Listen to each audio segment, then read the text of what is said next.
Hello there and welcome to today's stream, first stream of the new year. It took me a while to get things off the ground, but you know, getting that work-life balance isn't always easy. But today we are back and I intend to go on. We're going to get back into regular streaming.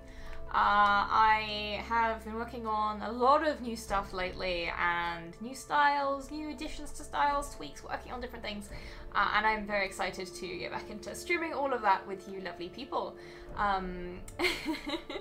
So, anyone who is on my Discord would know that today I am working on a few different D&D character portraits. I'm very excited to get stuck into these today. Thank you so much to Nanaine Wonderland for the follow, and a Southern Bard as well. Thank you so much for following. I hope you enjoy today's stream. But yes, today we're working on three different Dungeons and Dragons characters. These are all different commissions from different people. So obviously when they're done, I kind of chop them up and send the individual files out.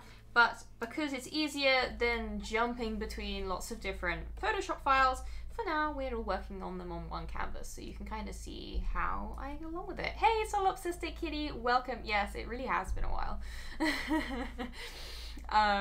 But I'm very excited to be back at it. So do let me know if sound, music levels, anything like that is a little off, because the hardware and software is a little bit, you know, things get updated and changed over the course of a few months, so hopefully everything works okay. And hey, Sugar Crit, thank you so much for the sub. Awesome way to get started. So yeah, as you can see, I've got these characters all sketched out. I've sent them off to the various commissioners, had the sketch stage approved, so I can now move on to the next bit. The next bit being getting their line art looking all nice. And hey, thank you so much, Eladrin, for the resub as well. Thank you so very much. I hope you enjoy the stream today. Gosh, I'm excited to be back.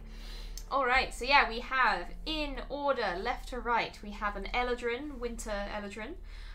We have a lovely half-orc, and we have a changeling in the guise of a high elf. So that's what we're going to be working on today. And thank you so much to Dean Ferry for the subscription as well. Thank you so much. Awesome. So left to right, we're going to start off with the lovely Eladrin.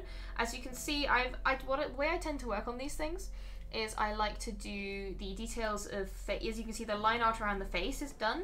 I tend to like to get that finished first, and then I can kind of be a lot more loose and experimental with things like hair and clothing, using the body and the face sort of as an anchor point on top of that.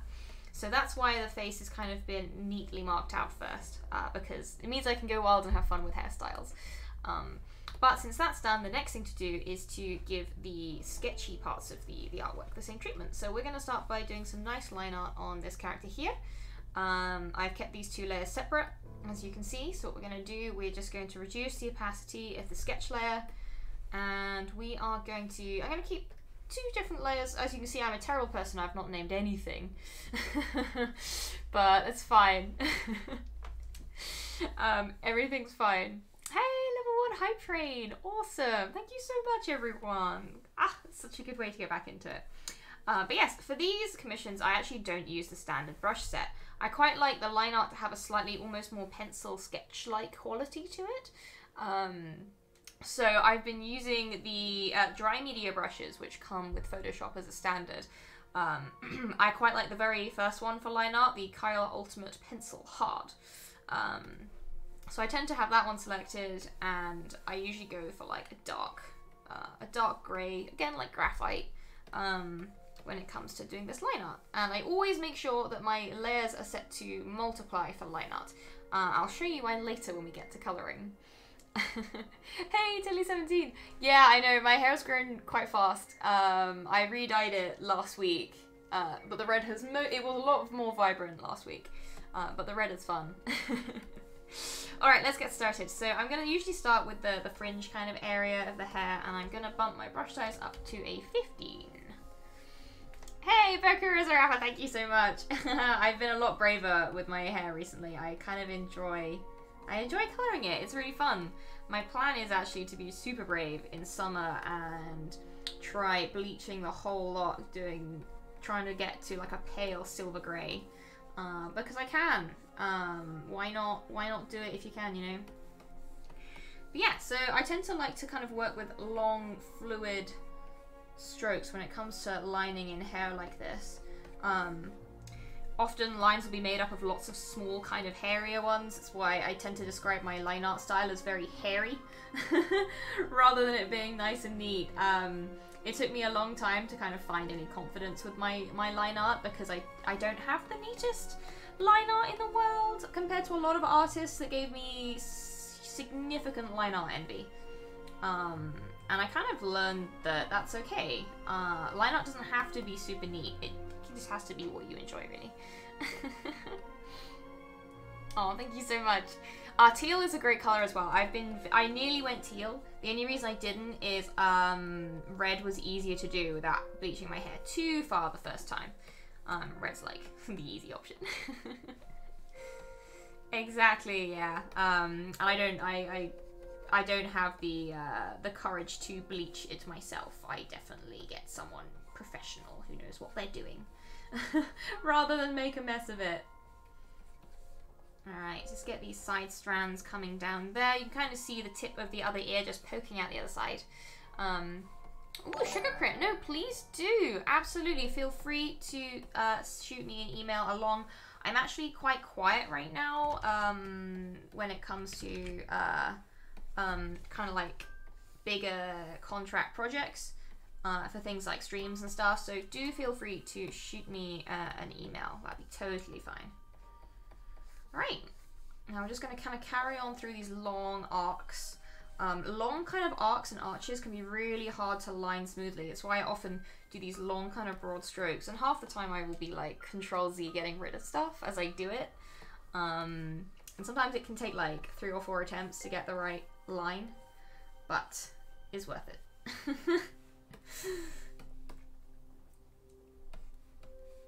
Tomahawk it, yeah, we're all in line art hell today. Sorry, I don't actually hate it as much as I used to. I used to, like...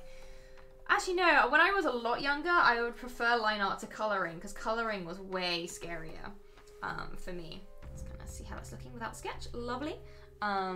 Yes, this is the Kai Engel hard brush. Yeah, so I used to be super anxious about coloring, because I'd spend so long on my lines. And this was before I did digital art. This was back when I mostly did kind of inks and watercolors. That I'd be terrified of ruining everything with bad coloring. So digital art made that a lot easier. Whoops. Sometimes Photoshop does this thing. Like, I always have a different Photoshop issue every time I stream, it seems. I fixed the terrible one that was bugging me before Christmas, which was the strokes not being recognized. My newest one is sometimes when I do a brush stroke, it'll do it at maximum pressure, just like a big blob. And I haven't worked out why it does that quite yet. There we go. There's kind of the hairline coming out there. Yeah, sugar credit. That's another very, very valid point. It's been really hard to get stuff done with COVID and stuff. I went to my local salon because they had really good measures in place and were quite good at making sure everyone wore a mask and everything. Whoops, there it is. There's the big blob stroke again that I told you about. Let's just get rid of that. Keep this nice and light rather than blobby. Ah, there it is again. I don't know what the, you know, what changes the rate at which it does that. Sometimes it does it all the time.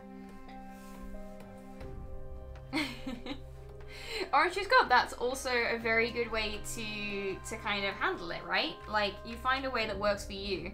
For me, it was just learning not to be too precious, I think, and to embrace a slightly more sketchy kind of style. Like, if you really zoom in on my lines, especially you look around like the sides of the face, these lines are not perfect. Like, there's little bits and stuff, especially down here by the chin, but I kind of you just end up working that into your style and the way you like to paint, and it's all good.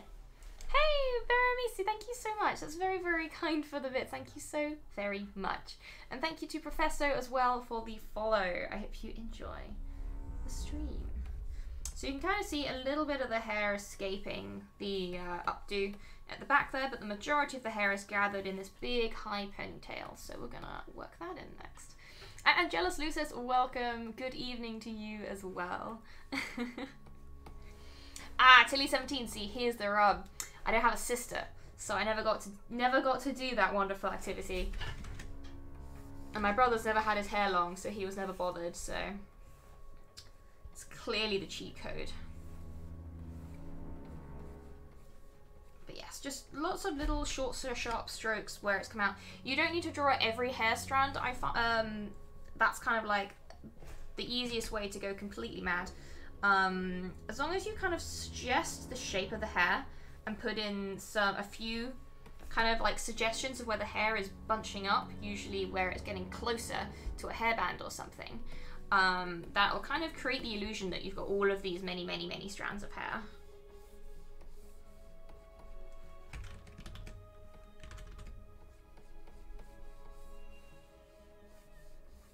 And then the hair kind of tumbles down over the top of itself, behind the ear, and into the loose kind of cascading locks down here. So what I'm actually going to do before I work in the rest of the hair is we're going to pop in the clothing. She's got this nice kind of fluffy collar and the top of a cloak showing through. So we are going to do that first. And I'm going to jump down to a 14 for this, which is usually the size of brush I use for things like the edges of the face. Just to get the neck, whoops, jumped a bit farther, the neck there, and a little piece of the neck done there. Right, oh, I've got a cable with Velcro on it stuck to my foot. I wanted something was weird. You gotta have that fuzz for when you're in Icewind Dale, absolutely. That and just fur trim is so aesthetic. You know, I love adding it to characters. When someone commissions me and says, yes, this character is in a cold environment, please kind of go nuts with fur trim and stuff, it just makes me so happy. Because I also have a lovely brush that helps me render fur, which I will probably show you later when we get to the colouring stage. Alright, you can kind of see that when I sketch out stuff like fur, it's, oh, we got our level 1 hype train emote, let's go! Yeah! Oh my god, it's a pat. It's patting a fish. Anyway, you can kind of see that when I sketch out things like fur, it's extremely rough. A lot of the detail kind of goes in this stage. Also, in terms of like how I draw fur, it's a weird one. I find fur looks best if I keep the brush moving really quickly, and you kind of end up with this wiggly, hairy line that when it all comes together kind of gives the impression of a nice furry trim. Hey, thank you so much, Jotun Heimloch, for the follow. Welcome to the stream. I hope you have fun with us this afternoon. Also, I was kind of curious, how do people find the later streaming time? I was finding that 5 PM, there's a lot of TLS people in here.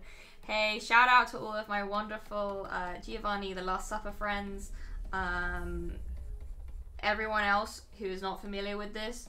I am helping organize and run a LARP next year, a Vampire the Masquerade LARP, so there's gonna be a lot of VGM people around. I love you all.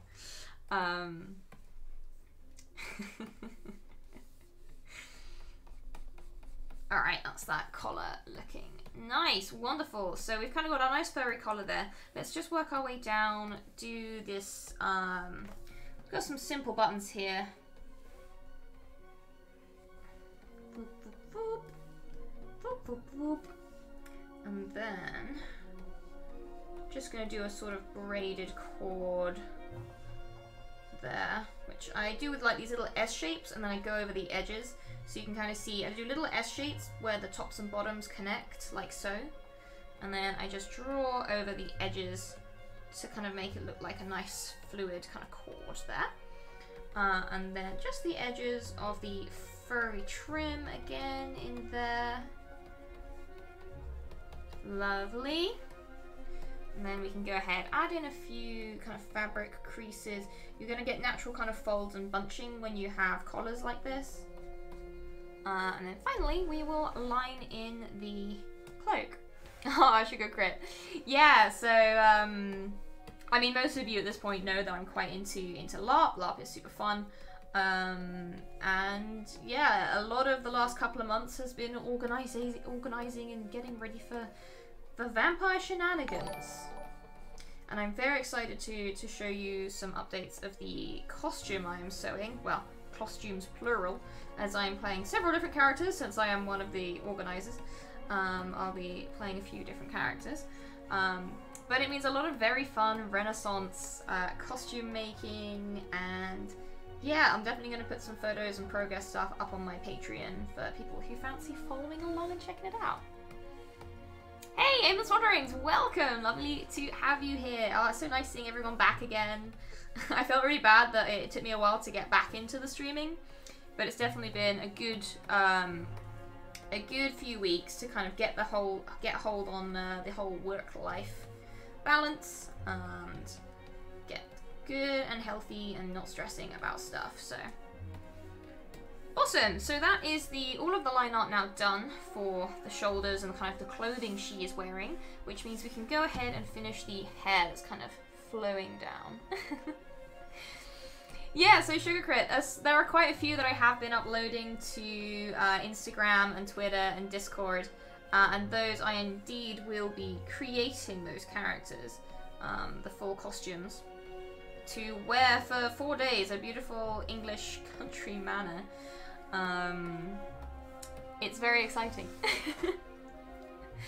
Yeah, there's going to be a lot of work. I've actually started on a few bits. I can't really show you because it's got pins in it, and I will absolutely draw blood on a stream, and that is just a faux pas of the highest order.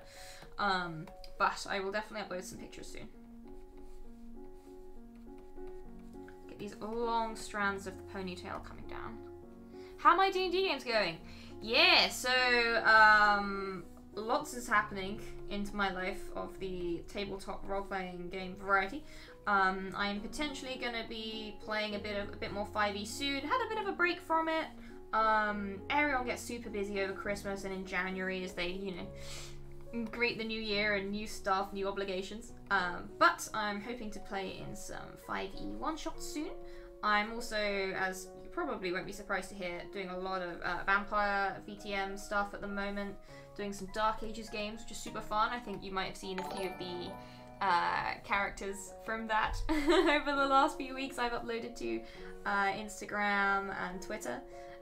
Those are awfully good fun because I adore researching historical costumes and stuff.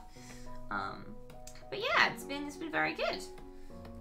Awesome. Okay, so that is the line art now fully done for this character, so we can go ahead and get rid of the sketch like so, and then we can go ahead and just rub out the bits that are now being obfuscated by hair, in this case the eyelashes and the eyebrow, and we are ready to move on to the colouring stage. Hey Myth Mickey, thank you so much for joining.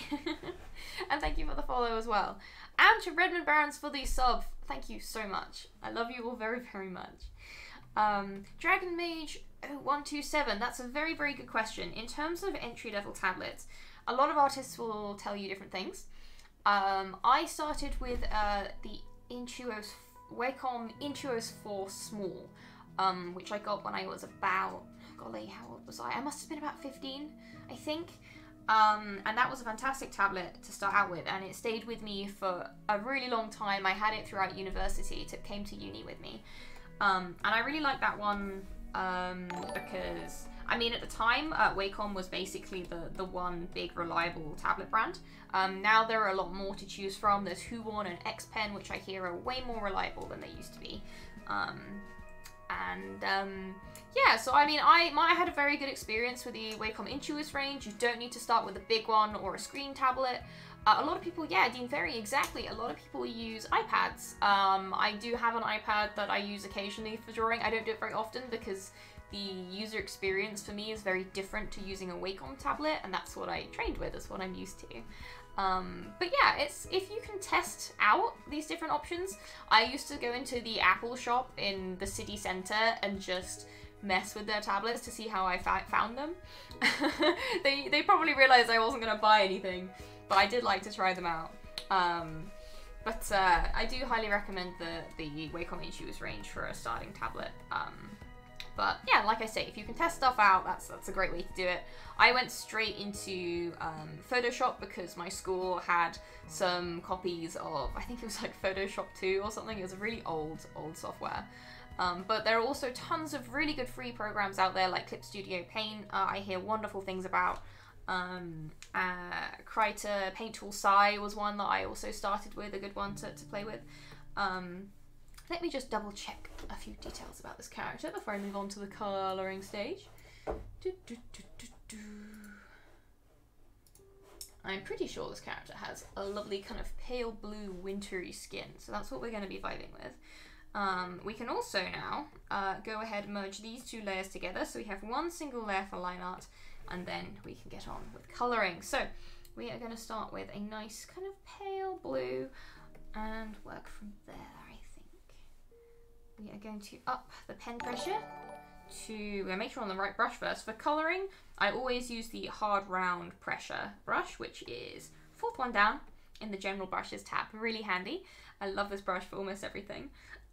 So we're using that one. I always have transfer turned on, but when I'm blocking out colours, I tend to turn it almost off because I don't want the opacity. I don't want to lose the opacity when I'm putting down my base layers.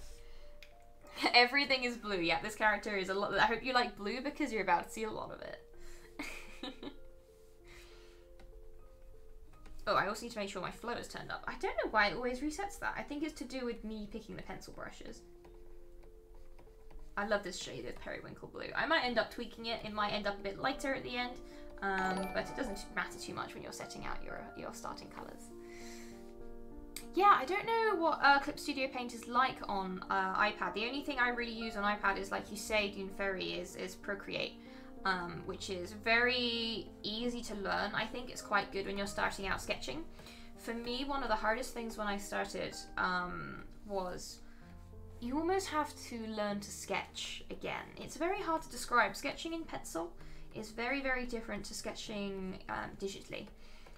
So how I actually started was I would essentially sketch and do line art traditionally with, you know, inks and stuff. Fine liners, always classic. And then I would scan in my my inked drawings and colour them digitally. And I found that was quite a good way to transition from traditional art to digital. So if you have had some experience of drawing with inks, pencils, watercolors, whatever traditionally, sometimes it's nice to almost blend the two before you kind of totally transition over. At the time, I didn't even know that digital was going to become my main form of art. I had no idea. If I had, I probably would have been a lot more scared. Because at first it's really scary and it's like, God, I'm not gonna, how does anyone do this? It feels horrible. It doesn't always feel like it comes naturally when you start digital painting at all. But you kind of just got to stick at it and enjoy it, and you will improve. I have such a painful to look at DeviantArt gallery from when I was about 15 and 14 that is secret to the world. No one will ever see it, but I kind of keep it around rather than deleting it, because sometimes it is quite useful to go back and look at things you did, you know, 10, 15 years ago. I know, right? I think most artists have a secret DeviantArt somewhere. It's funny actually, I started using recently, I started using Design Doll, recommended by a friend of mine. I kind of had always been aware of it, but I never got around to using it because, first of all, I only have the free version, so you have to totally build your models from scratch every time.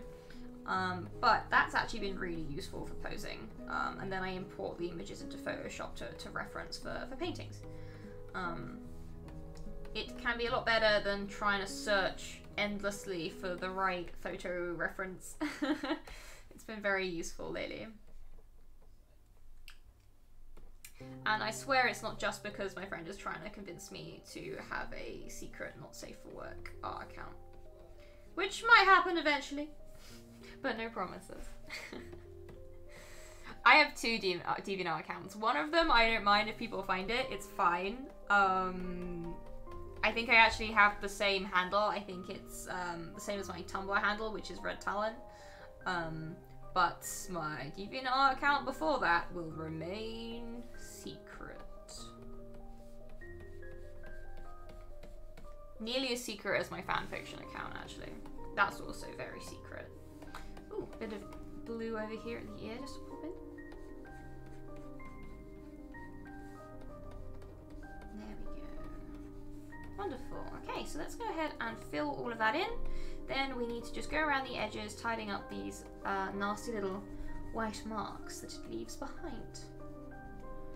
That's the one thing that I know Clip Studio is really good at, is nice and neat fills. Sounds like it saves so much time. Oh gosh, no. My forbidden fanfic account is 90% Naruto Akatsuki fanfiction, and no one needs to see this.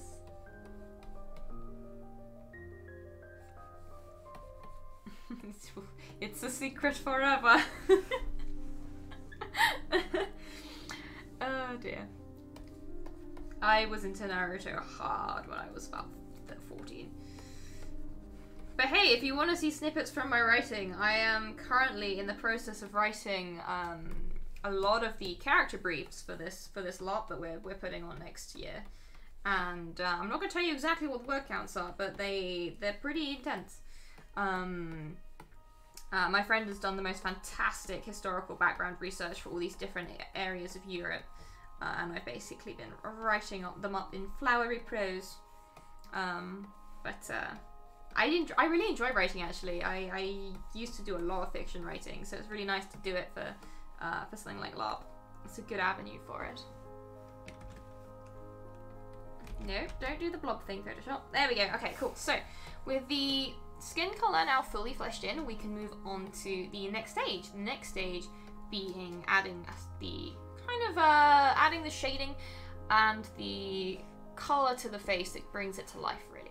So the first and most important thing to do is make sure this is in the right folder, and then to hit this little button up here.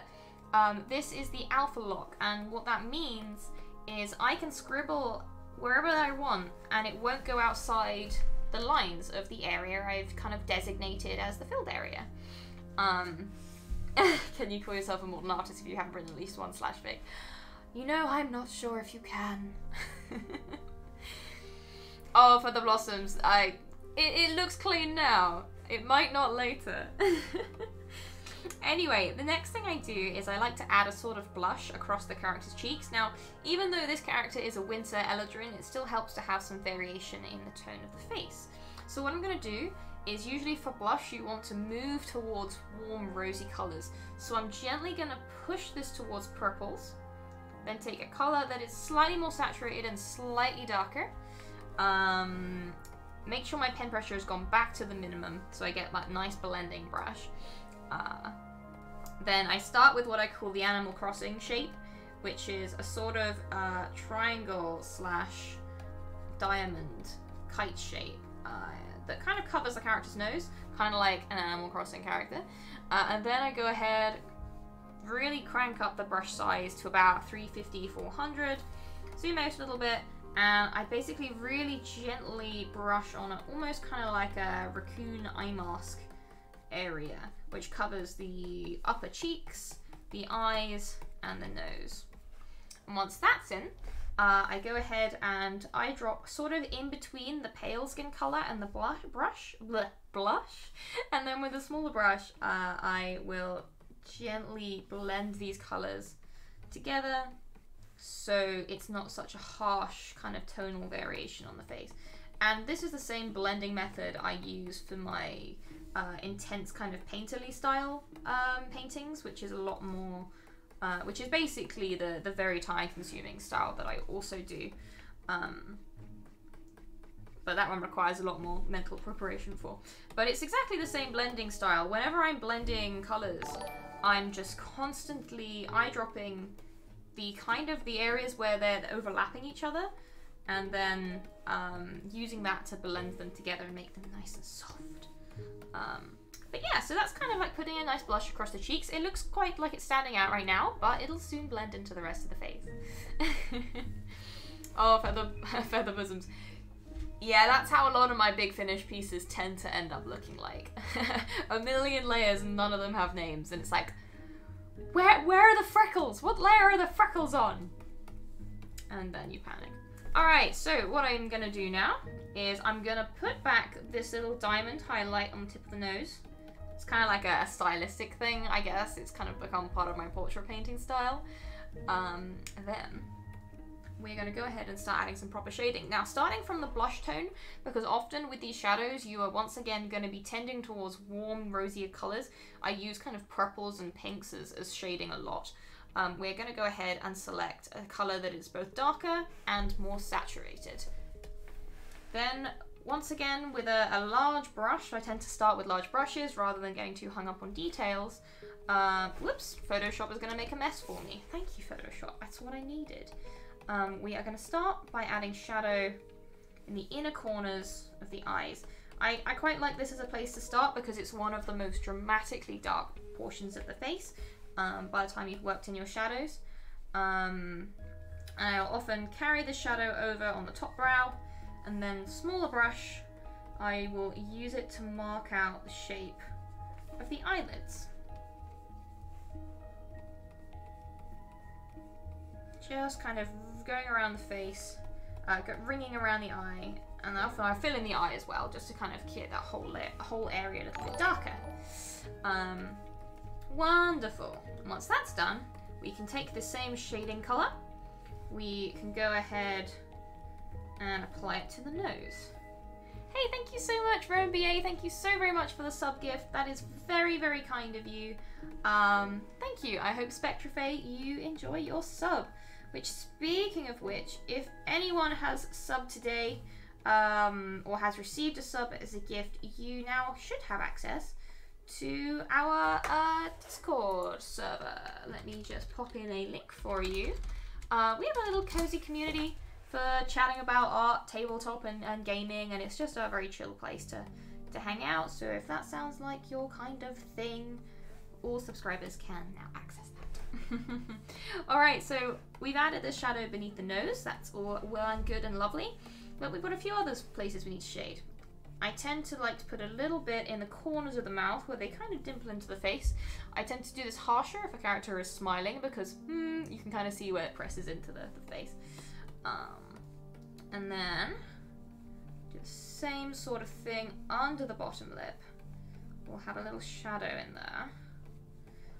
Tailing out a little bit towards the edges, and then anywhere where the hair is falling across the face, we'll create shadow. And in this case, you've got these big arches of hair that fall over. They will definitely create some good shadows. And over here. And then we'll have a little bit coming from this strand going down there. And finally, we can start applying shadows elsewhere, such as under the chin.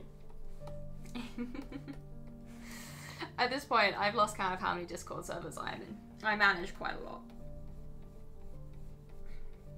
But yes, I start off usually by just outlining the shape of the jaw. Trying not to go over the lines, you know. Basic stuff, Rachel. Then, usually I will have a thick band of shadow down beneath the chin, growing thinner as it comes up to join with the neck. And then, depending on kind of the clothing, often you will get more shadows in, such as this, coming off where the clothes are, which I'll just pop in like so. And finally, we need to bring this tone to the ears. Do I use any specific brushes? Okay, good question. So today so far I have used two different brushes. The one I'm using right now is this one. It's the fourth one down in Photoshop's General Brushes tab. It is the hard, round, pressure size brush. I select that, and the only thing I change about the brush settings is I will go in and tick this setting, Transfer. Transfer is your very, very best friend if you want to do any sort of soft shading or blending. It's wonderful. You tick that, make sure these settings are as they are. As you can kind of see that flow jitter is set to 0 and control is off. Opacity jitter is set to 0 and control is pen pressure, and that is on minimum. And that is a brush I use for almost everything from coloring to often line art to sketching. Yeah, transfer is so good. Transfer basically links your pen pressure to the opacity of the stroke. It's amazing. It's like when you press hard with a pencil and you get a darker line, basically. And the other brush I have used today so far is this one. It came with my version of Photoshop. It's part of the Kai Ultimate Pencil set, and it's the Kai Ultimate Pencil Hard, and that is what I have used for the line art today. Awesome! So, that's what we were doing. Let's go ahead and just put a bit of shadow coming down that side there. Just going to soften that out a little bit, as you can see. And then we can go back in with the dark tone. Add some shadow here on the lobe and in that kind of innie ear bit. I don't know any of the technical names for this anatomy. I really should. I study anatomy for art purposes, but I can never remember the names of things. I can remember some names for ear bits, like trachea and stirrup, but I don't know where they are, and I'm pretty sure they're not visible. I think they're like inner ear bits. But it's not super important for this. Hey, Very Cross, welcome! And Second Doubly, thank you so much for joining. It's lovely to have everyone here. It's like a reunion. Thank you so much. Awesome. As you can see, we are now done with this particular level of shading. But what I'm going to do next is we are going to jump a little darker. So we're going to essentially jump down a step, make it a bit more purple, make it a bit more saturated, and add another layer of shadow, basically. In fact, I might even go a little darker. There we go. Yeah, Libri Arcano, happy time zone to you too. I'm doing very well, thank you. I'm finding that streaming at this time actually suits me quite well. I'm actually a bit more awake. Those of you who know me know that I have the weirdest sleep schedule in the world. And I tend to wake up around between noon and 1 o'clock, and it takes me a good few hours to get into a good working frame of mind. So 7 PM suits me pretty well. It's like the middle of my workday. Oh gosh, Second Doubly, yes, please rest. Take it easy, the booster is no joke. I didn't get too many bad side effects, but it was quite an intense initial prong. I'm just gonna add a little bit of dark to the corners of these eyelids. That's where I tend to like to put it. I don't bring in this dark tone everywhere else. I'll be a bit more reserved with this one, but for the darkest parts of the inner ear, and I'll have some here under the chin because that tends to get quite dark. Oh no, my Discord's not working. Oh, I'm probably gonna have to redo all the links and integrations, aren't I? Ugh. Thanks, Discord. Thanks a bunch. Discord's so bad for forgetting its own rules. It's like, wait a second. What is Twitch? I've forgotten. But I will try and sort that out this evening, if not before the next stream. But yes, adding a little bit more shadow down here and there. Like so, just to make it a little deeper in a few places. Wonderful. So, grabbing that dark color again, just double checking there's nowhere else I want to put it. This character is going to have kind of pale silvery white hair. So that is why I haven't gone with super harsh shadows from the hair. So the next thing I'm going to do is something a little different, which I've started adding to this particular art style.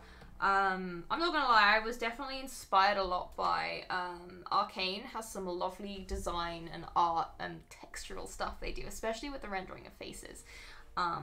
So I've kind of taken some of that forward. I'm gonna make an overlines layer, which I didn't used to do for this art style, but I've done that classic thing of you kind of create a style for your commissions list, and then over 2 years, it gets a lot more complicated and you add a lot more detail and you get better as an artist. So that's the main reason why I keep my prices updated, because you kind of end up adding things. But what I've started doing is doing, I think, what a lot of people are calling the classic Arcane eye style, which is adding some contrast here in the corner of the eye. Kind of creating like almost an eye bag effect, but it's kind of different to that. That's not all it is. So that comes around here, and then I always did this bit, adding light right to that inner corner. And then what I do is I go ahead and just blend that in using the same blending style I use for whenever I need to blend stuff. Constantly eyedropping and adjusting my colors as I go. Kind of like oil painting. I've kind of I realized a while back I blend this way because I come from a background of oil painting and acrylics, and it kind of creates an almost similar effect to those, which I quite like. Alright, so with the light put in, you can already see that adds a little bit more definition around the eyes. I'm actually going to go ahead, take a dark color, and then we use that on the other side. Very gently, like we don't go overboard with it. And as before, we are going to blend it in.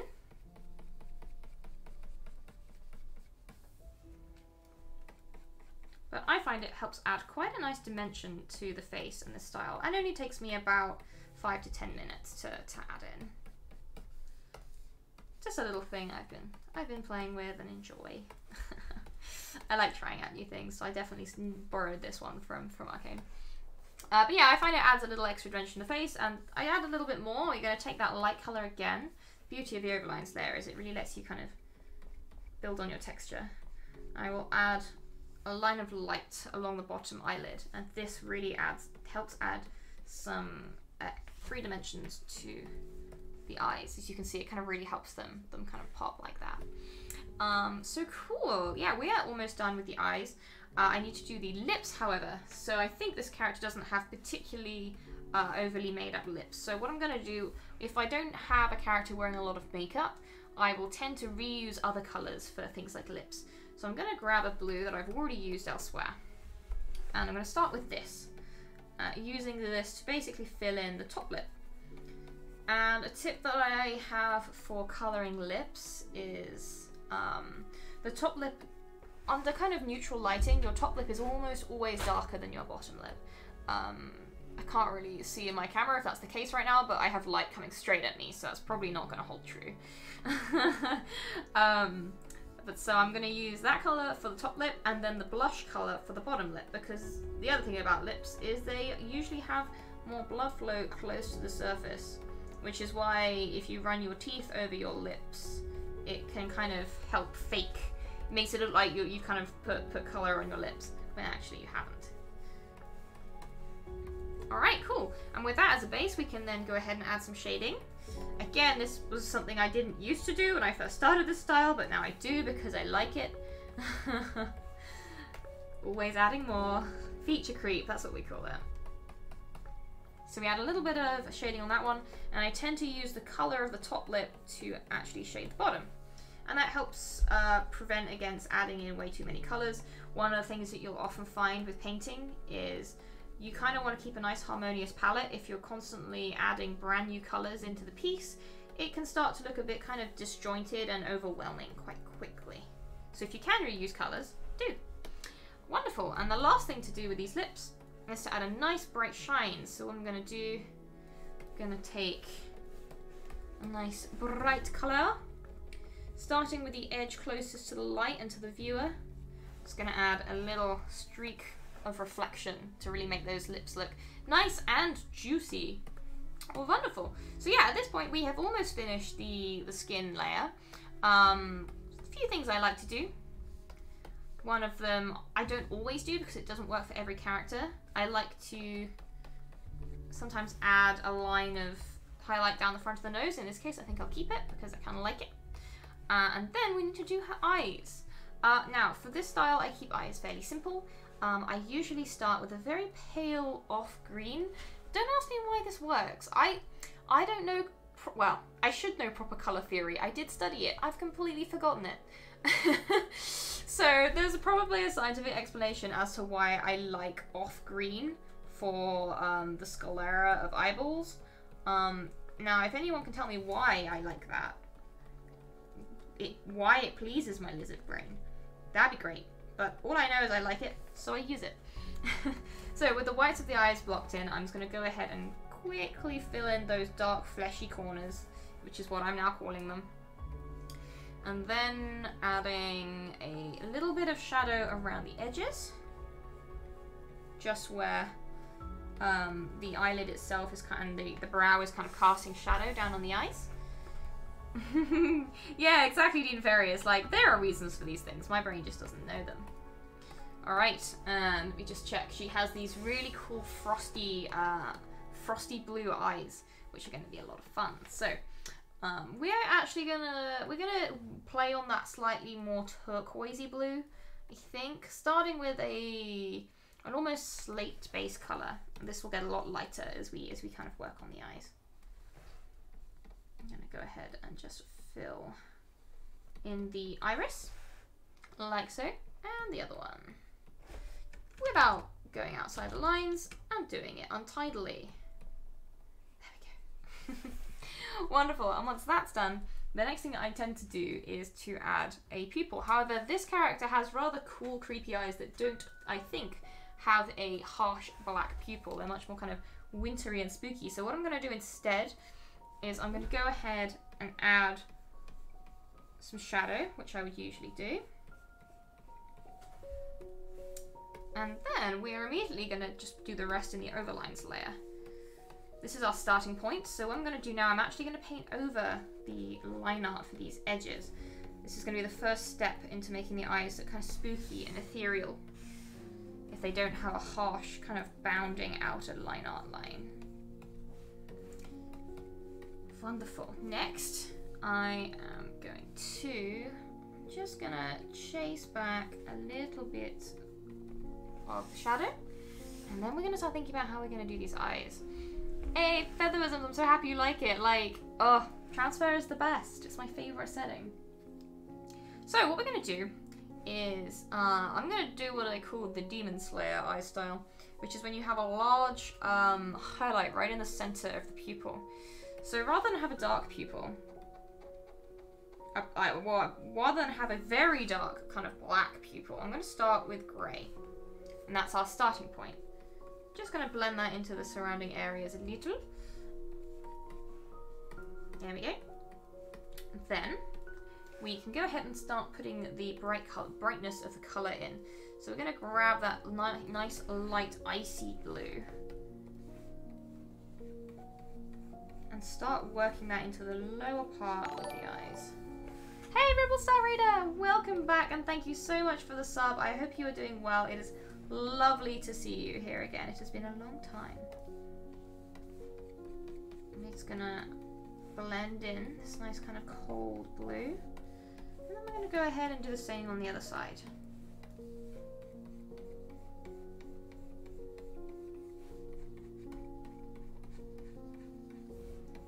Focusing on the lower part of the eye and then blending.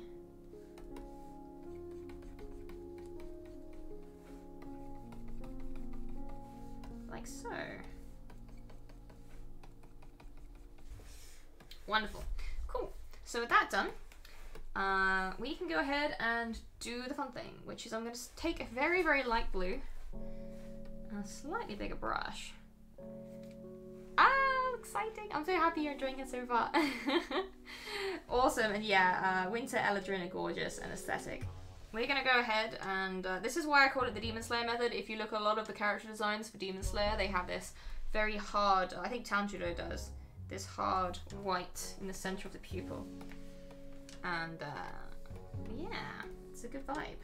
Just gonna go over it a bit, make sure it's nice and bright, and then we are finally gonna add the brightest points of blue to the lower section of the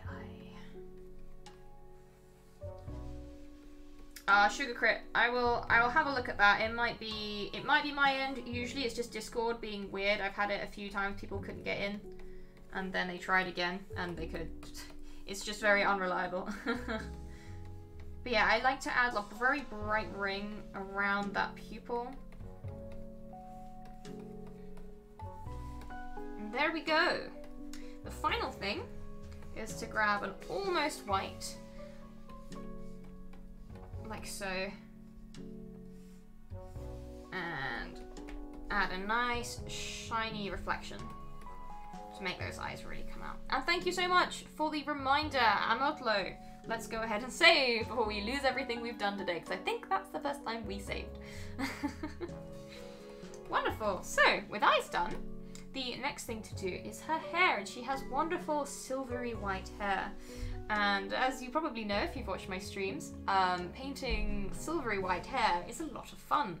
It might seem it's a bit of a weird one, knowing where to start, but I'm going to take us through that today.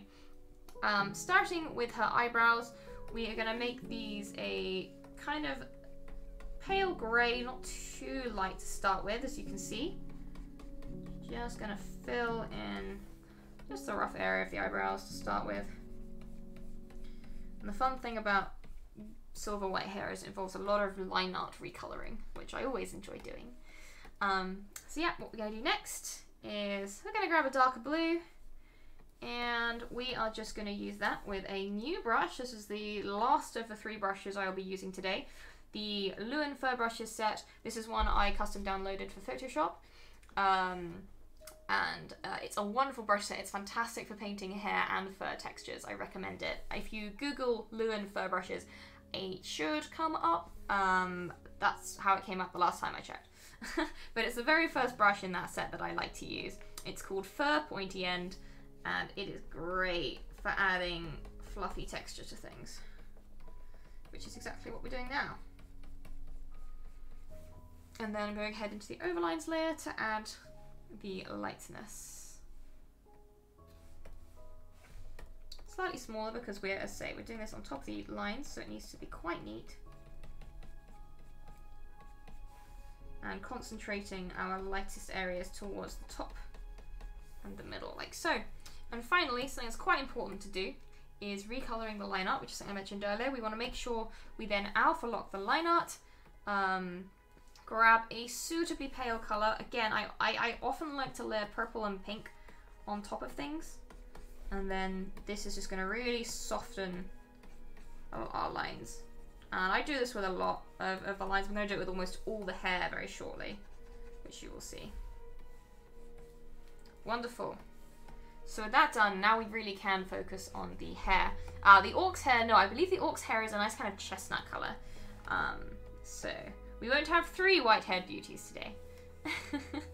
Awesome, so I'm just going to preemptively recolor a lot of the lineup because his hair is going to be so pale that very dark lineup is going to be quite distracting. And it looks very, very wishy-washy and kind of too pale right now, but it won't as soon as we start adding our colors, I promise you. So, no time like the present to start doing that. Making a new layer for the hair, making sure it's just set to normal, then turning my pen pressure right up. It's time to put down some base colors. And we're going to start with the same base color we used for the eyebrows, this kind of washed out blue. And here we go. Putting down base colors is now probably my new least favorite part of painting because it's boring. It's just like painting a wall, but it has to be done. I know there are ways to do it without necessarily having to do it all manually, but I'm a bit of a perfectionist and a control freak, and I like to have kind of fine control over my base colors. I'm the same when I'm painting walls. Alright.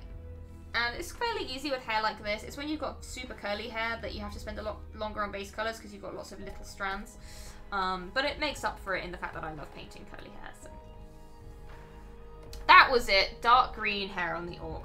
Now I remember. Where was I getting chestnut from? I can't remember.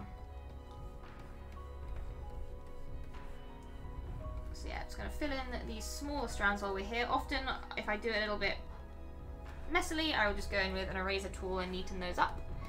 And continue with the rest.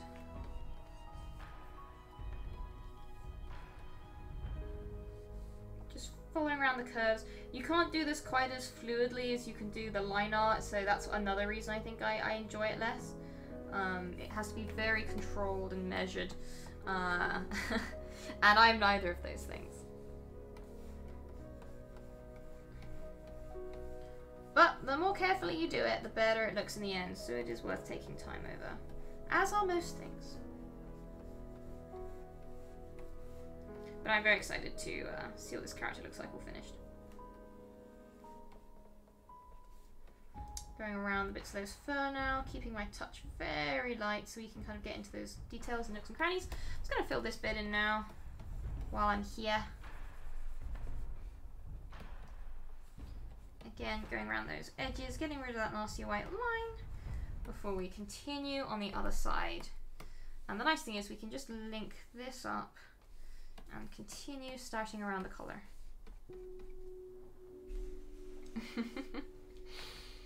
Good, Orange Scott. I'm pleased you found a good kind of technique for it that you enjoy. That's very important. I just enjoy using my soft, blendy brushes all the time, I think. Oh. Remember to hydrate. Very important. Okay. I always forget to have a drink while I'm streaming. That's why my voice tends to progressively get croakier and croakier.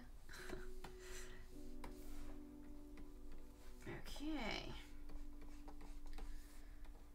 Then we just have to go up the other side, and we are donezo. Actually, that was a mistake. That shouldn't be there. That's actually a break in the shape of the hair. Aimless Wanderings. That's not far from the truth. I get like a small brush and like to go right the top edge line of the ceiling and stuff. Very neat, with my face like up against the wall. It must be perfectly straight and tidy. It's like the one aspect of my life which I like to be perfectly straight and tidy is decorating my house.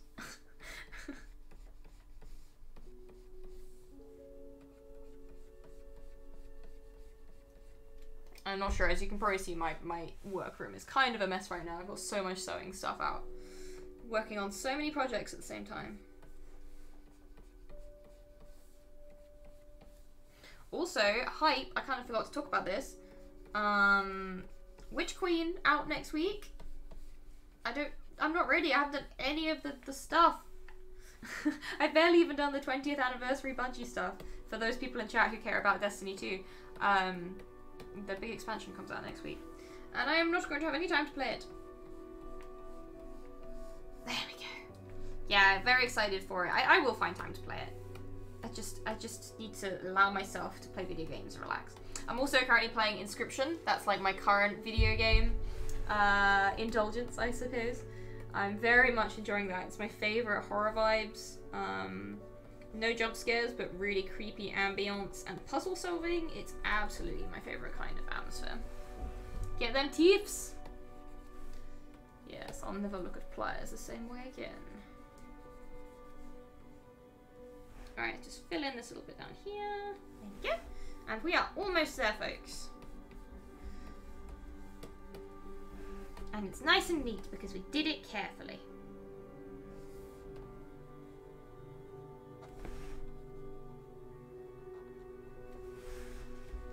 Round.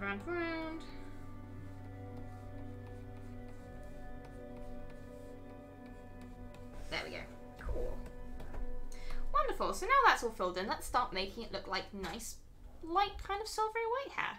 Oh, feather bosoms. So I don't actually play Final Fantasy. I used to play a lot of Guild Wars 2. I used to be really into Guild Wars 2 a few years ago. And I kind of went off of it. And what did I play Guild Wars 2?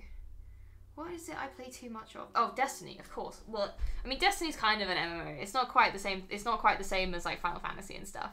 But yeah. And yeah, that's the other thing, Andrew Genius. Obviously, next month, end of March, is when I'm bringing home our little puppy boy.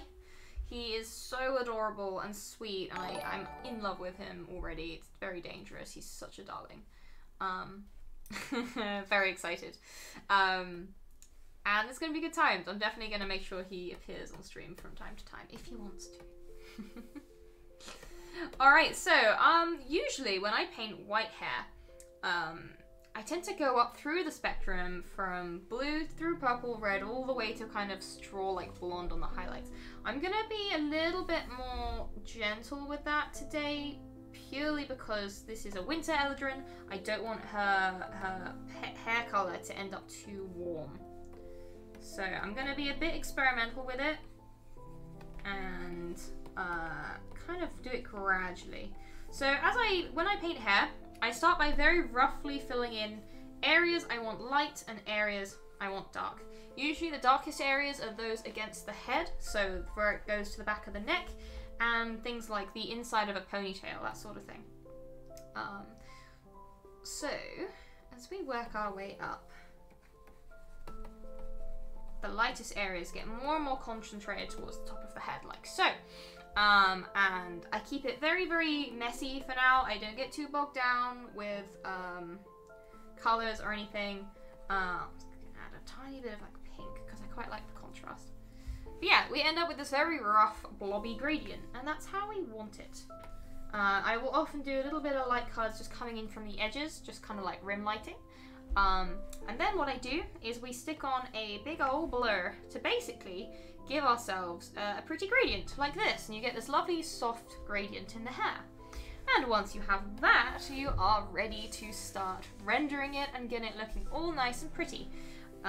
So the first thing I do with that before I switch to my hair rendering brush is I will often take the darkest color of the gradient and use that to fill in areas where you have like a hair looping over itself. So like, it's quite hard to try and make my hair do this because my hair doesn't stand up on its own very much. No, it's not gonna work. But these areas here, where you essentially have hair casting a shadow on itself in a circular shape rather than a kind of natural kind of hair shape kind of thing. And like down here, where it's very close to the face, I will shade those in first before I start working in with my favorite brush. So we're just going to do a tiny bit more of this up here to separate the ponytail from the rest of the scalp. You'd really think I'd be better at hairstyling the amount I kind of talk about how I paint hair. I'm really not, I'm terrible.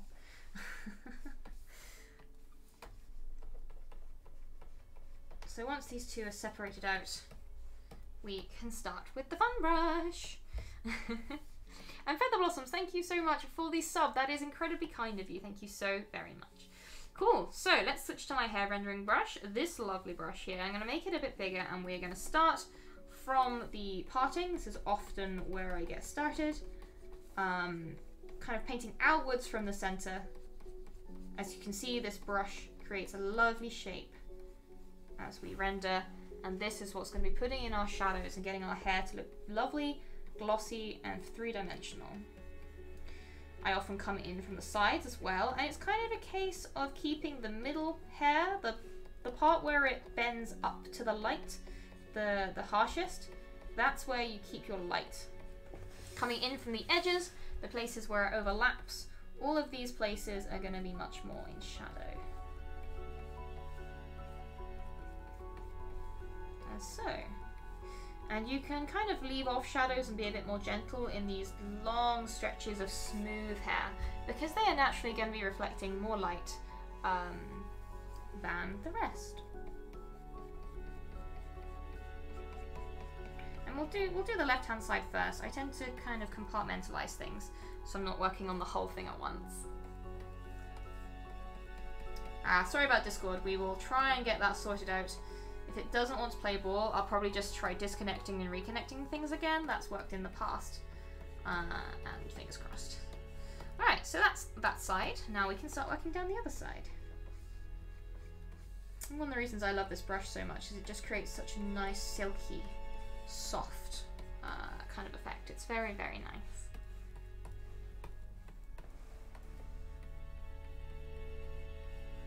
So gently brushing along the side of this, we don't, even though it's kind of running perpendicular to the direction of the second further back area of hair, we will want to try not to go over it too much.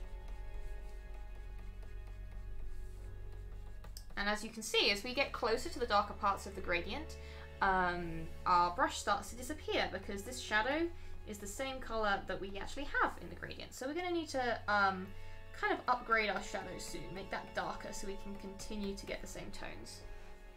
Oh, Rebel Star Raider, thank you so much. You know me, painting hair is one of my favorite chill things to do, so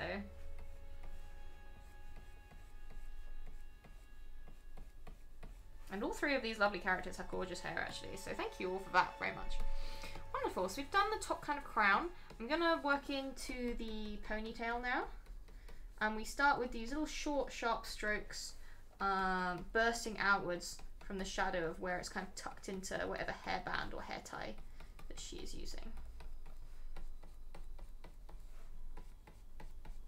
I don't know if you can hear the tippy tap of my brush right now. I've been told that's quite nice ASMR.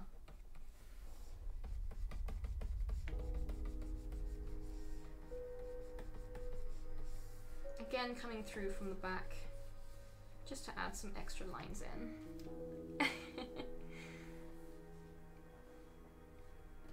Hey, Curtnip. Yeah, so I don't usually do big group commissions, but I do like duos and stuff. The reason I don't do large group commissions, and this again, it depends on what style you're after, is because last time I opened commissions, I had a lot of interest, and so a lot of people couldn't get one. So in order to try and make things fair, I toned down the number of group commissions I did, so that there were more slots overall, so that everyone who wanted a commission slot could get one. And yeah, that's how I usually do it. Concreeper 24. So yeah, these were the ones I asked for this morning. So the funny thing about that was one came in first, and then the other two were literally the same time. I'm not like exactly the same time, so I thought, all right, I'll do 3. Then I really will have to call it there. But this is probably something I'll do again.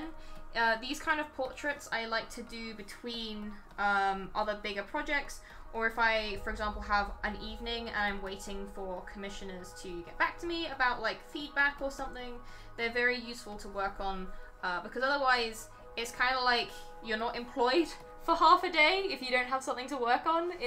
It's weird. The freelance life is wild. So I basically took these so I'd have something to do this afternoon and keep me busy, basically. So yes, it's something I will do in that situation. I don't do it very often because obviously usually my commissions are always my priority. So I would always get through my list before taking on more commissions. Usually this was sort of a one-off thing. And also because I'm streaming, there are some things I can't work on stream. I've got a few things that I am working on that are NDA, so I can't stream those. So these portraits are great because I can stream them. Alright, so it is now time to bring in a slightly darker shadow color so we can continue adding some kind of depth to the bottom side of the hair. So we're going to move towards purple, as I always do, grab a slightly darker color, and just start working in with that.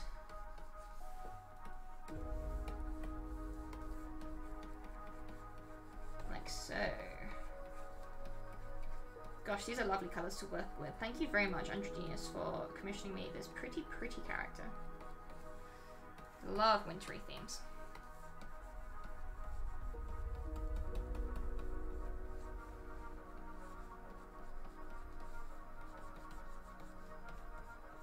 Okay, scooting up through there.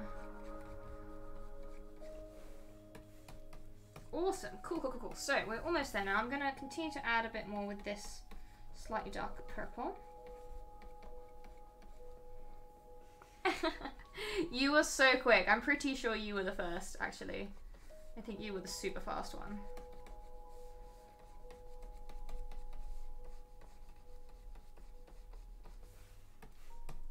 But yes, if I plan to do this again, I will let people know.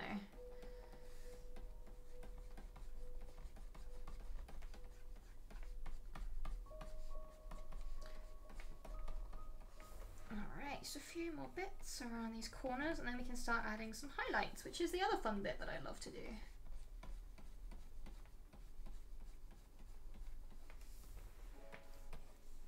There we go. Kind of see how that darker purple is kind of giving us a bit more contrast in there.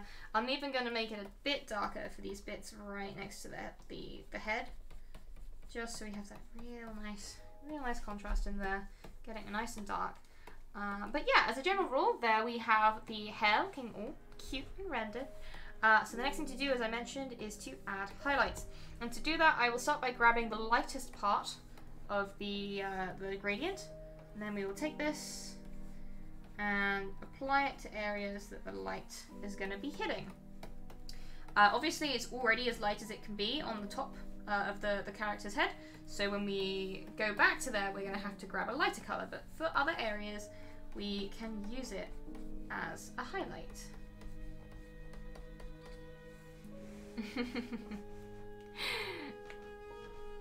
Con Reaper, thank you so much. And thank you for joining. Oh, sorry, I misread that. Feather Bosoms, thank you for joining me today. I hope to see you again in the future. Have a wonderful morning, evening, afternoon, time zone, wherever you are.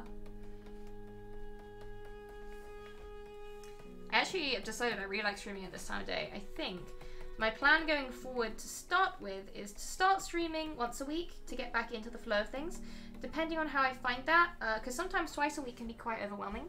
Depending on how I find that, I might go back to twice a week, or I might stay as once a week for now. We shall see. Also, with little puppy coming, who knows what my schedule's going to look like. But for the foreseeable future, my streaming schedule will be Thursdays like today at 7 PM like today. It's a little bit later. I know it's not going to work for everyone, but I think it makes it a little bit easier for some people to tune in. Probably a little harder for others, but unfortunately that's just the game we play with these things. You can't please everyone. Just gonna add a little bit of darkness there. The darkness. Gosh, I need to do some more Destiny lore videos. I miss doing one.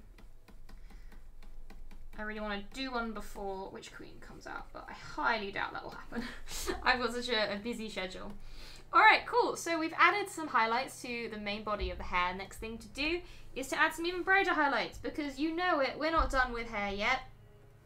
We're going to grab some very pale peachy pink, and we're going to turn our brush size down. Go ahead and add some bright highlights to the lightest parts of the crown of the head. This is where the light is really bouncing off, like snow on a sunny day. Are these details done with that fur brush you mentioned before? Yes, all of this fur rendering I've been doing, you can kind of, I'm not sure if you can see the shape of my brush. It looks like a weird arrowhead. That is the fur brush, yes. I've been using that to do almost all of this hair rendering. It's just such a good brush for it. Whoops, I went a bit over too far. Wonderful, and then I'm going to add a little bit of this to the top of the ponytail as well, where it kind of curls over and the light will bounce off of it. Wonderful. Okay, cool. So I'm very happy with that. There's a lot of things we can do now to play with this color a little more. For example, we can go into the color balance tab and we can play with these sliders. We can make it more kind of a cold blue. We could push it towards green. We could make it bright yellow if we wanted, or a rich blue. We could make it pink. We can make it green. We can make it violet sky. In this case, I'm going to push it slightly towards cold blue. It was on kind of warm blue before. And I'm actually going to desaturate it a little bit like so. I really want to get that really cold vibe going on. Hey, Mad Rad Starchild, welcome and thank you so much for raiding. Enjoy the stream. But yes, and the other thing I'm going to do, because I'm never done, is we're going to make a clipping mask above the hair. And this is often a thing I do with white hair. I will see if I like it with this one, because this character needs to look purposefully very cold. Is I'm going to take a pale kind of golden yellow with a very large brush. This is going to look weird as heck to start with, and it's not going to work. And then I'm just going to roughly paint a sort of highlight over one side. Then I'm going to go ahead, we're going to stick a blur on that to make it really soft. And go into hue and saturation. We can move this. I'm actually going to make it a little bit warmer. And this is what kind of gives us the reflective quality with white hair. So I don't know if you've seen someone who has bleached their hair white. The hair just doesn't just reflect light, it reflects color. So if for example, sunlight is shining onto silver white hair, there will be an almost slightly golden effect where the light is bouncing off, which is why I've got this kind of golden yellow bouncing off that top edge. It makes the white hair just look a bit more realistic when you have this sort of lighting applied to it. So that's the why I do that anyway. Next up, we need to start painting some of her clothing. Now, as I mentioned before, we've got this lovely kind of fluffy top going on. And this I'm going to have, it's actually going to be a white tunic. And the fur, I think, is also going to be white. We're going to be very frosty. And then a dark blue cloak over the top of that. So, new layer. And thank you very much for the reminder. Remember to save, folks. It's very important. Thank you. And we're just going to get on with putting down the colours for the shirt. And for this, I'm going to use a base that's a slightly more turquoise grey blue. Again, I don't want to use the same tones we've used everywhere else in the character. We want to kind of mix them up a bit. So, the great thing about being neat with our colours earlier is we can start being less neat when we're painting things right next to them. Because all my layers kind of come underneath each other. I'm actually also going to pump this up because we want maximum opacity for setting down base colours.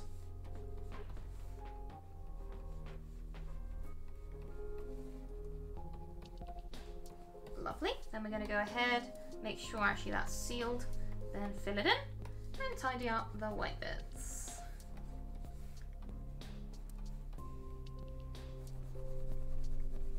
Wonderful. Cool. I'm going to ignore the fur for now. We're going to do that in a minute.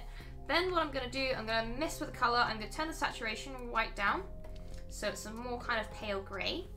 Then we are going to go ahead and shade. Now when I'm shading clothing and almost anything of that nature that isn't hair or skin, I have a method that I apply.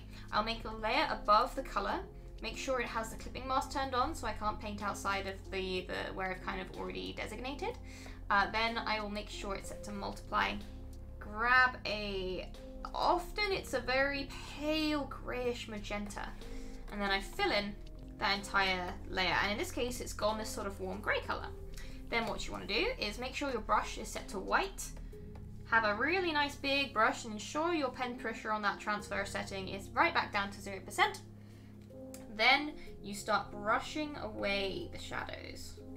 And this is almost always how I enjoy painting light and shadow. I would much rather douse a thing in shadows and then gently remove them than I would paint the shadows in themselves first. I find this way gives me more control, and I find if I don't do this, I often don't put enough shadows in. I often won't paint in enough shadows if I don't kind of do it this way round. And I don't know why that is. This way tends to come out more satisfying. Exactly, or she's got that precisely is the case. The more care you take early on, the less tidying you have to do later. And I'm a remarkably lazy person and I hate tidying, so if I don't have to tidy, I won't. Hey, Nana Lovebug, welcome! Thank you so much for joining today. If you enjoy the stream. I'm just popping some light now on the fur, and I'm doing this in kind of rough blobby shapes because I'm going to add a bit more rendering to this with the fur brush in a minute, but for now this is just to get a rough idea of where those shadows are, because what I want to do is go ahead very shortly and colour those. First of all, just picking out these bits, we need to add some darker shadows, so we're going to go ahead and grab a slightly darker kind of minky magenta, and we're just going to paint that in areas where the shadows be naturally darker. And this is anywhere where the face or neck is kind of casting shade onto the body, or where the fur, for example, is creating shadows.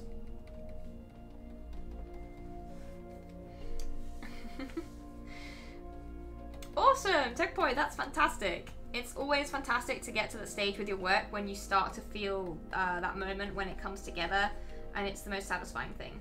I cannot express how often I'll be working on a big piece and I hate it for ages, and I have to convince myself to keep going because I know there'll come a point where something clicks and I suddenly really like it and I feel proud of my work.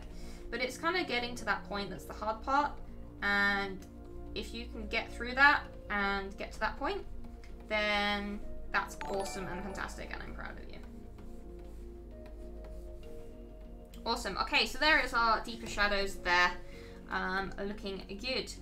Cool, so what I'm actually going to go ahead and do now is add some highlights to the coat. There won't be too many of these. I'm basically just going to grab a slightly lighter bluey turquoise and add some light bits to the brightest parts of the coat down there. Wonderful. And maybe a little tiny bit up here. There we go. I'm gonna save.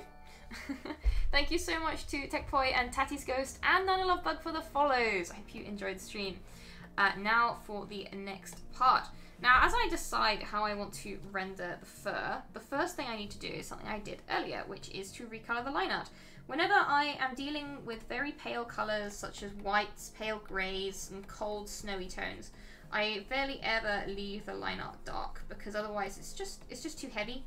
You can kind of see already that has softened, makes the clothes look softer and silkier already, right? Awesome. Now we need to recolor the fur, because even though the fur is going to be a sort of a white, it's not going to be the same white as the kind of top beneath it, and it's kind of important to differentiate our colors. So what I'm actually going to do is going to be a very pale beige, and as I do this, you'll see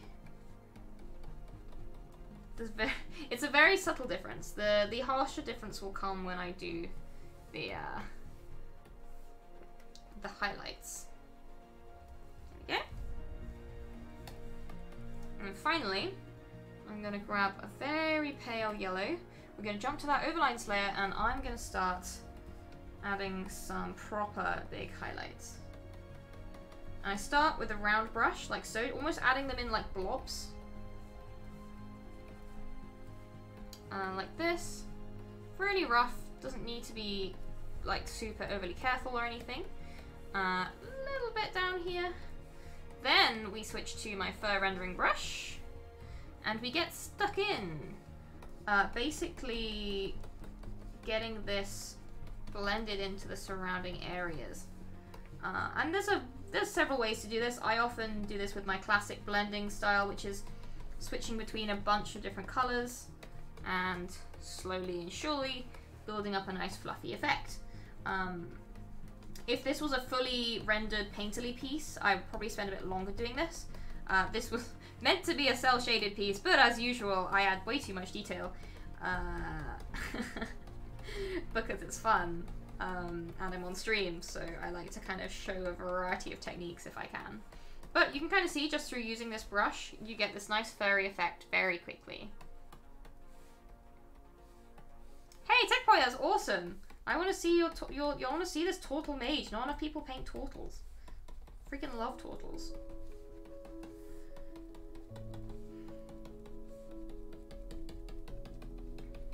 But yes, you kind of end up speeding up working these kind of brush strokes and bringing the floof in.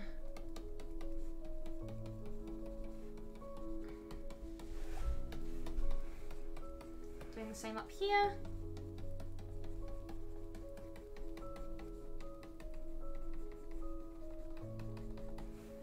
Occasionally working back in with the darker colours to add a bit of shape and depth back into the pale stuff.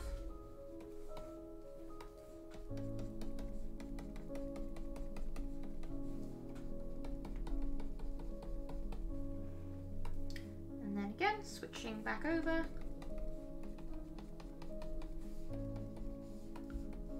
And it's just a constant kind of back and forth of switching between colours, and again, fairly rough for this particular style, but it gets the idea across, and you end up with this nice fluffy kind of border.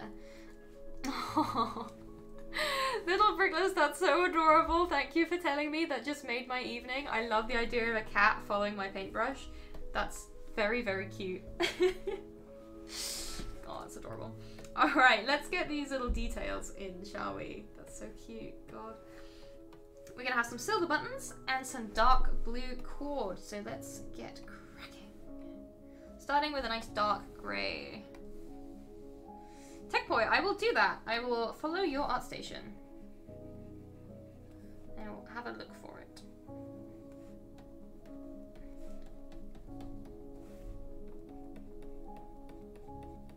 There we go. Starting with very simple, like so. Going up to the overlines to add in the shininess of these buttons.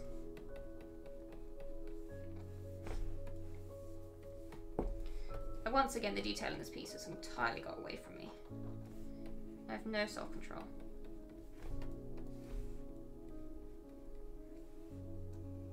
Just a gentle suggestion of light around those edges.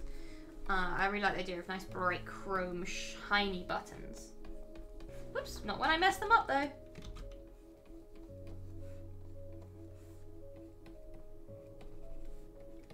Wonderful. And then, it's this layer, isn't it? Yeah, lovely.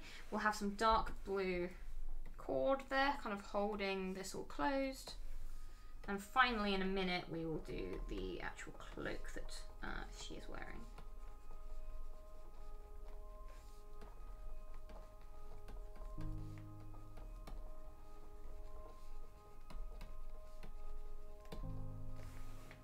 Wonderful. So I'm just gonna make this a bit darker, just do some very quick, simple shading along that bottom line. And then the opposite, a nice bright highlight on the top bits of the cord. Because then when we zoom out, that'll look nice. Just gonna go ahead and quickly save before we do the final bit, which is the cloak. Which is a nice, rich, deep cerulean. I might change this, we'll see. Let's put up that pen pressure to do our last bit of colour blocking for this character, shall we?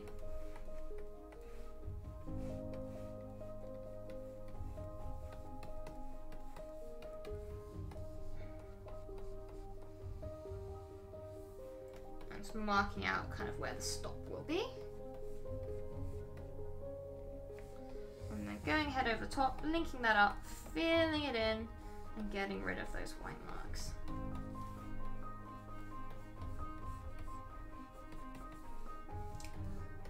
And then what I'm also going to do is I'm just going to soften this bottom edge here with the erase tool.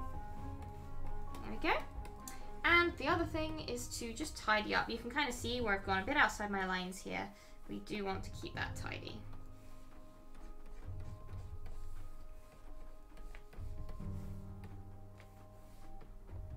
So, any over here, a little bitty over here, and then a little bit on the hair as well. Orange Shoes God, thank you so much for joining me today. Have a wonderful evening, and I hope to see you next week. Let's get back into doing this regularly, because I miss it. It's good fun. Wonderful. So the very last bit to do now, let's get that cloak shaded and looking pretty. So once again, we are grabbing our very pale pink. We're going to fill in the whole lot in one go. Switch back to a white brush and a very soft 0% on the transfer. And then we can go ahead and start taking away the shadows.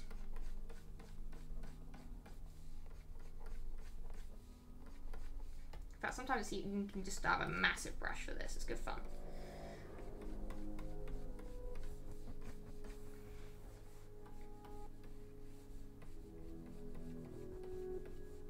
Always following the shape of the fabric folds.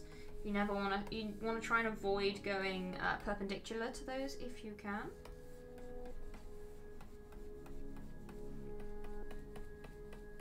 There we go. Coming down from the top there. Whoops! Didn't mean to open brush settings. And then we'll just do the same over here. Wonderful. And finally, adding a wee bit of highlight in there. We'll start with that base colour, get a little bit brighter, and along the brightest edges, bring in a highlight.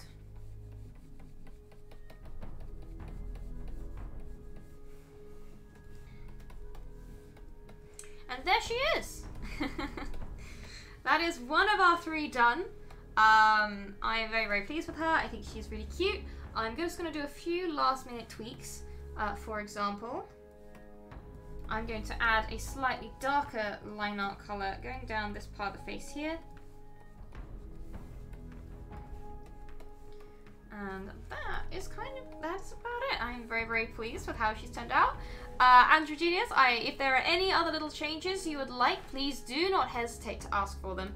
Oh, there is one thing I haven't done. Oh, silly me. Silly. I like to add in some little stray hairs just to give the hair that tiny bit of extra movement and swish.